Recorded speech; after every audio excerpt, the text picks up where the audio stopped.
Hello my grandbabies, Don here, your pop culture boy, aka your pop culture grandpapa. In this video I will be talking about Drake again. After my last video on Champagne Papi, there has been, let's say, interesting development following the petitions Drake filed against UMG last November, accusing UMG of launching a smear campaign to ruin his reputation and image by illegally boosting Kendrick Lamar's Not Like Us, which alleges that Drake's a pedophile. He also alleged that the track was boosted to appear bigger than it actually is, which is just crazy to even allege that Not Like Us wasn't that impactful. And although Kendrick hasn't been named in the recent lawsuit, which I will discuss further in this video, nevertheless it still feels like the petitions, two of which were withdrawn, and now this new filed lawsuit, are aimed at Kendrick Lamar as a last-ditch effort to salvage whatever that's left of his career. But all jokes aside, boy Drake, all you needed to do was take 1 to 2 years off and come back. For context, Drake and Kendrick entered a rap beef, Kendrick won said beef, then boom, Drake ran to the courts because he feels mistreated or not prioritized because, let's be real, if Drake was the one winning in streams, sales, etc., I don't think we would be here.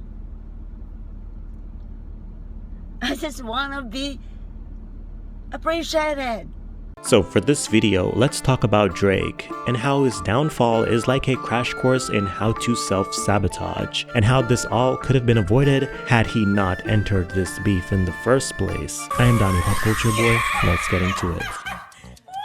Catastrophic. Rap beefs. One of the most cathartic confrontational events to take place in the space of rap. Two are more titans unleashing an unfathomable onslaught upon each other when there's no other option but to pick up a mic as a means to defend themselves. And when everything they stand for is finally put to the test, in the end, only one will prevail with glory while being glanced upon in a crown by their opponent. Not all rap feuds exist in the lyrical realm only, but in most cases that's how they come into fruition. Rap beefs can take different shapes as well. Take the beef 50 Cent and Kanye had in 2007. That was more of a commercial beef that was more about projecting the culture in a positive light. That year the rappers had a friendly competition releasing their albums on the same day, going head to head for the #1 album in the United States, and whose album would sell the most copies. It was a glorious PR move in hip hop. One that turned heads without the insertion of violence, a factor that is typically infused into the genre, allowing the genre to be seen in a different light. This also took place when only a year prior rappers like Nas spearheaded the Hip Hop is Dead movement. But as we all know, hip hop only went up from that point. Based on Drake's lawsuit, it expressed the rapper's main gripe with Kendrick Lamar's Not Like Us is that he was labeled a pedophile by Kendrick, and while being called something as disgusting as that in a diss track, what still stands is that it's a diss track. Mind you, Drake was the first to get personal, dragging Kendrick's wife into the beef on Family Matters, accusing Kendrick of domestic violence, and that he's fathering another man's child, that other man being Dave Free, Kendrick's creative director. To put it simple, Drake went savage, and Kendrick said, "Watch this, I can match your savagery too." Low/borderline inhumane rap bars are nothing new, but we've never seen a high-profile rap beef such as this one, concluding in litigation over defamation. Case in point, No Vaseline. Ice Cube's No Vaseline is described as one of the most ruthless diss tracks of all time. Now, what had happened was, Ice Cube was a member of rap group NWA. Ice left the group over royalty disputes which caused tensions between him and the remaining members. In 1991, Ice Cube dropped No Vaseline in response to multiple diss tracks released by NWA. On the diss track, Ice Cube went in on his former group and manager Jerry Heller, airing the group's dirty laundry, using wordplays and metaphors for house slaves, and the remaining members getting robbed out of their money, hence the line, "Bend over for the goddamn cracker, no Vaseline." And cracker is not a slur. We also have Tupac's vicious, downright evil diss track, Hit 'Em Up, aimed at his rival Biggie Smalls and the entire Bad Boy in general. On the track, he said he slept with Biggie's wife, he called Lil' Kim ugly. I can't even mention 90% of the things he said on the track. And I know most people are saying their beef turned deadly, but we really don't know, as their deaths is shrouded in conspiracy. We really don't know if their deaths were connected with their beef to this day. Moreover, no one sued each other. During Eminem and Machine Gun Kelly's beef, there was no lawsuit. Or look at Nas and Jay-Z's beef. A lot of people people declared Nas the winner of that beef, and Jay didn't sue Nas. Even Nicki Minaj and Cardi B, their beef was hardly lyrical in my opinion, as Cardi B went off on Nicki on social media, while Nicki Minaj fired back on her Queen radio. They made a lot of damaging remarks, and nobody sued. Matter of fact, Cardi B wanted to throw hands on that ass instead. Lots of artists have spoken out against the music industry, or went to war with the music business. But unlike Drake, they never did it at the expense of other artists. This lawsuit is not about the artist who created Not Like Us. It is instead entirely about UMG. The lawsuit expressed, but if that's the case, why use Not Like Us as the fuel for the suit? The track that cost Drake the beef, or his reputation? Why mention a song that is performed by your rival? In my opinion, this might just be a PR move to sort of show the public that he's not a pedophile, allegedly. This is not about protecting artists, but all about Drake's ego, allegedly. In the lawsuit, he also alleges that UMG boosted Not Like Us streams illegally in an effort to renew his contract with them at a lower rate. So everything in this lawsuit is aimed at Kendrick, in my opinion. As I said, it's literally the driving force behind this lawsuit. Meanwhile, other artists such as Carrie Hilson, Billie Eilish, Michael Jackson, and many others went against the music business at their own expense. In the 2000s, Michael Jackson was very vocal about his experience with Sony. In July 2002, at Al Sharpton's National Action Network in Harlem, Michael Jackson called the Sony music chairman Tommy Mottola a racist and very, very devilish, and accused him of exploiting black artists for his own gain. He also alleged that Mottola called Irv Gotti a fat nigger. It's been, the record companies really do conspire against their artists. They steal, they cheat, they do whatever they can, especially the black artists. Now let me say this. Sony, Tommy Mottola. Tommy Mottola is the president of the record division. He is a mean, he's a racist, and he's very devilish. All of this transpired after the release of Michael's 2001 album, Invincible, which underperformed to the label's standards and cost a reported $30 million to make. Michael blamed the underperformance on poor promotion by Sony. It's believed that Michael Jackson wanted to end his contract with Sony Music. This was expressed to Tommy Mottola, and in retaliation, all events for Michael's Invincible album was cancelled 2 months before the album came out. Now, whether this was an isolated Michael Jackson problem or not, another artist was not used as the catalyst, as the driving force in his campaign against Sony. For the most part, it was all about him, and that's all he needed.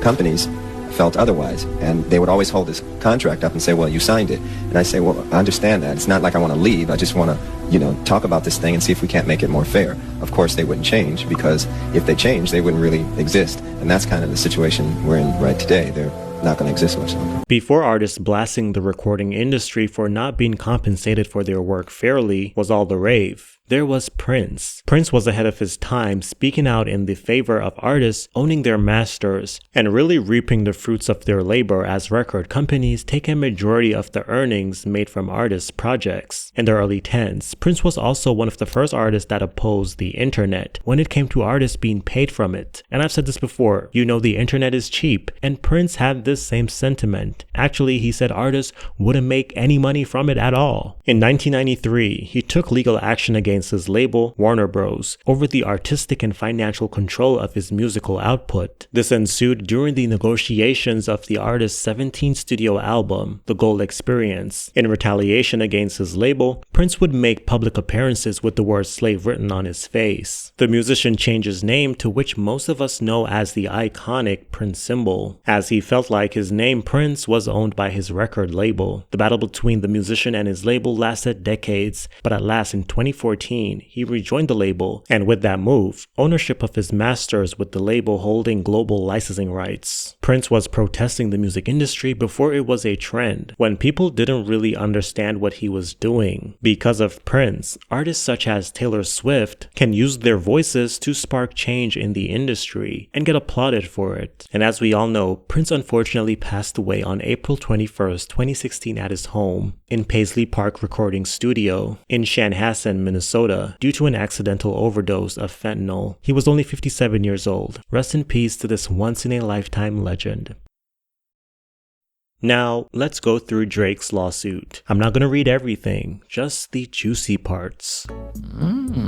The introduction starts off with a quote from UMG's Chief Executive Officer Lucian Grange. "A single lie can destroy a reputation of integrity, and while it takes years to build a reputation, it can be ruined in 5 minutes." In the middle of the night on May 7, 2024, an armed group of assailants drove up to the Toronto house in which Drake and his family resided. Drake was inside. The car stopped in front of the residence. Someone yelled, "Fuck Drake," and at least one gunman began to open fire. One bullet went through the security gate and hit Drake's front door. Another bullet struck and wounded a security guard who was also one of Drake's friends. While the car drove away, Drake and others in the house summoned help for the security guard and did everything possible to keep him alive. During the nearly 30 minutes it took for the ambulance to arrive, Drake and others labored to keep the man alive by applying pressure to the gunshot wound with towels. Blood was everywhere. After the security guard arrived at the hospital, surgeons worked quickly to remove the bullet, stop the bleeding, and save his life. Though it took days for his condition to stabilize, thankfully, the security guard survived. The very next day, May 8, 2024, a different intruder used his bare hands to dig a hole under the security fence surrounding Drake's Toronto house. He managed to dig deep enough to squeeze through and enter Drake's property. Fortunately, Drake's house security guards caught him before he was able to cause any physical harm, although the trespasser managed to yell racist slurs and threats against Drake before being escorted off the property. On May 9, 2024, the very next day, another break-in attempt happened. In the 2 decades leading up to May of 2024, although Drake was constantly in the public eye, nothing remotely like these events had ever happened to him or his family. But these events were not coincidental. They immediately followed and were approximately caused by UMG's actions leading up to and on May 4, 2024. UMG is the world's largest music company and also the music company that has represented Drake for more than a decade. Yet on May 4, 2024, UMG approved, published, and launched a campaign to create a viral hit out of a rap track that falsely accuses Drake of being a pedophile and called violent retribution against him. Even though UMG enriched itself and its shareholders by exploiting Drake's music for years and knew these salacious allegations against Drake were false, UMG chose corporate greed over the safety and well-being of its artists. In controversy, UMG saw an opportunity, seized it, and continued to fan the flames even after learning of the incitement of violence on May 7 and 8, along with the unrelenting vitriol towards Drake that has followed. The song in question is Not Like Us, the recording written and performed by Kendrick Lamar Duckworth, professionally known as Kendrick Lamar. The recording was intended to convey the specific, unmistakable, and false factual allegation that Drake is a criminal pedophile, and to suggest that the public should resort to vigilante justice in response. The recording is defamatory because its lyrics, its album image, and its music video all advance the false and malicious narrative that Drake is a pedophile. The lyrics repeatedly accuse Drake of engaging in criminal acts, including calling him a certified pedophile and a predator who needs to be placed on neighborhood watch. The image was designed to reinforce, and in fact reinforces, that accusation by depicting Drake's actual Toronto house covered in the icons that are known to be used by law enforcement as well as public safety applications like Citizen to identify child sex offenders, residents online. The video bolsters the same message by, for example, showing images associated with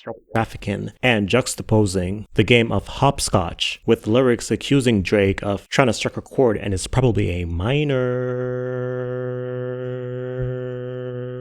This lawsuit is not about the artist who created Not Like Us. It is instead entirely about UMG, the music company that decided to publish, promote, exploit, and monetize allegations that it understood were not only false, but dangerous. As UMG knows and has known at all relevant times, the recording, image, and video's allegations are unequivocally false. Drake is not a pedophile. Drake has never engaged in any acts that would require he be placed on neighborhood watch. Drake has never engaged in sexual relations with a minor. Drake has never been charged with or convicted of any criminal acts whatsoever. Notwithstanding its knowledge that the allegations are fabricated, starting in May of 2024, UMG waged an unrelenting campaign to spread the recording, image, and video, together the defamatory material, as widely as possible. UMG did so because it understood that the recording's inflammatory and shocking allegations were a gold mine. Spreading the defamatory material served multiple business purposes for UMG. First, the more people who listened to, streamed, watched, and downloaded the defamatory material, the more money UMG and its executives would make. Second, UMG's Interscope Records owns Lamar's entire back catalog of recorded music. The leadership of Interscope had every incentive to prove it could maximize Lamar's sales after only recently persuading him to enter into his own direct license for a limited recording commitment of new music. Third, in contrast with Lamar's first direct deal, UMG's contract with Drake was nearing fulfillment, and on information and belief, UMG anticipated that extending Drake's contract would be costly. By devaluing Drake's music and brand, UMG would gain leverage to force Drake to sign a new deal on terms more favorable to UMG. UMG's campaign was successful. The recording cloaks cleverly dangerous lyrics behind a catchy beat and inviting hook. Capitalizing on those attributes, UMG used every tool at its disposal to ensure that the world would hear that Drake like him young. The defamatory material has been played billions of times, and its false central message has gone viral via social media and legacy media channels in dozens of languages. At a minimum, hundreds of millions of people spanning the globe. It is not just fans of rap music who now believe that Drake is a certified pedophile. Listen.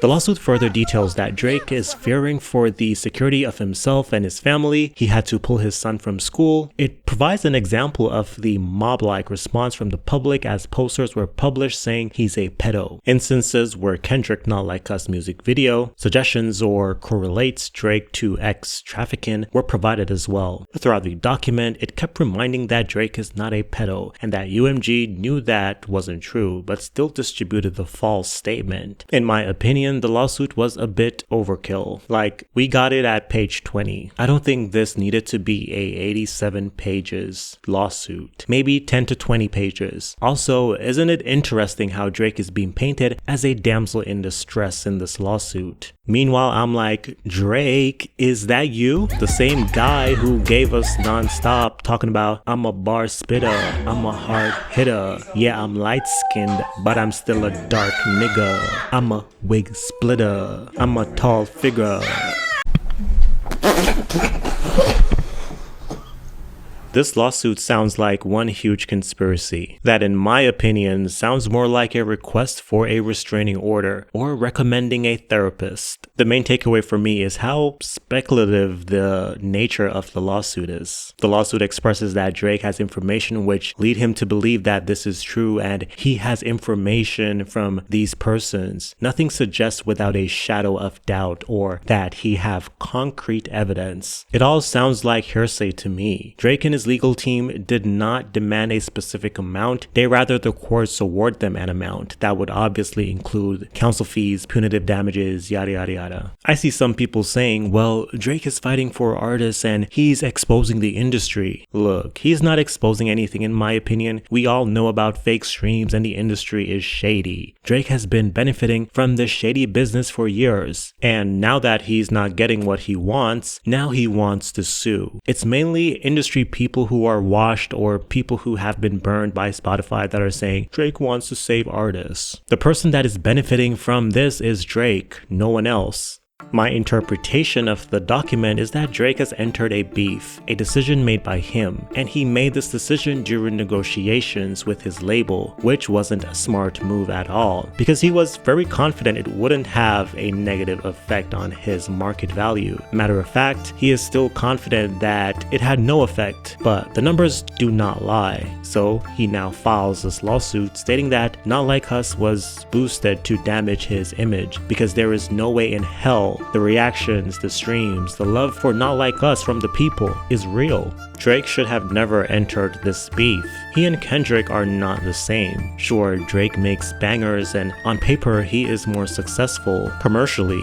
But Kendrick Lamar is a rapper that has something to say and something different to say on all of his albums. Meanwhile, Drake has been a fuckboy since Views. No evolution or growth in his discography since 2016. And that's okay, but Drake, you should have sit down, be humble, and ate your damn food, my brother, while sitting comfortably at the top as the best-selling rapper out right now. Take for instance, imagine Jay-Z with his current accusation, deciding to join a beef right now. That would be the dumbest thing for him. Drake should have learned from the Nicki Minaj and Megan Thee Stallion beef. All Megan did was use the fact that Nicki's husband is a convicted sex offender as ammo to demolish Nicki Minaj. Prior to the release of Not Like Us, clips and video essays / documentaries about Drake being weird with minors allegedly was being pushed all over social media. That's why Kendrick said, "I heard you like him young." For Drake to not even expect this type of response is wild to me.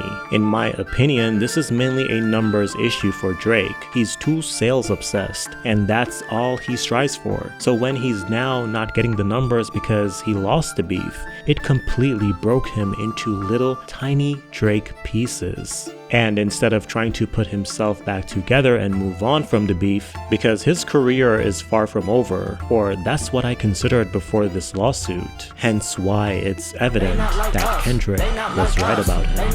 What do you think, my grand babies? I love you. I'm Don, your pop culture boy, and I will see you in the next one.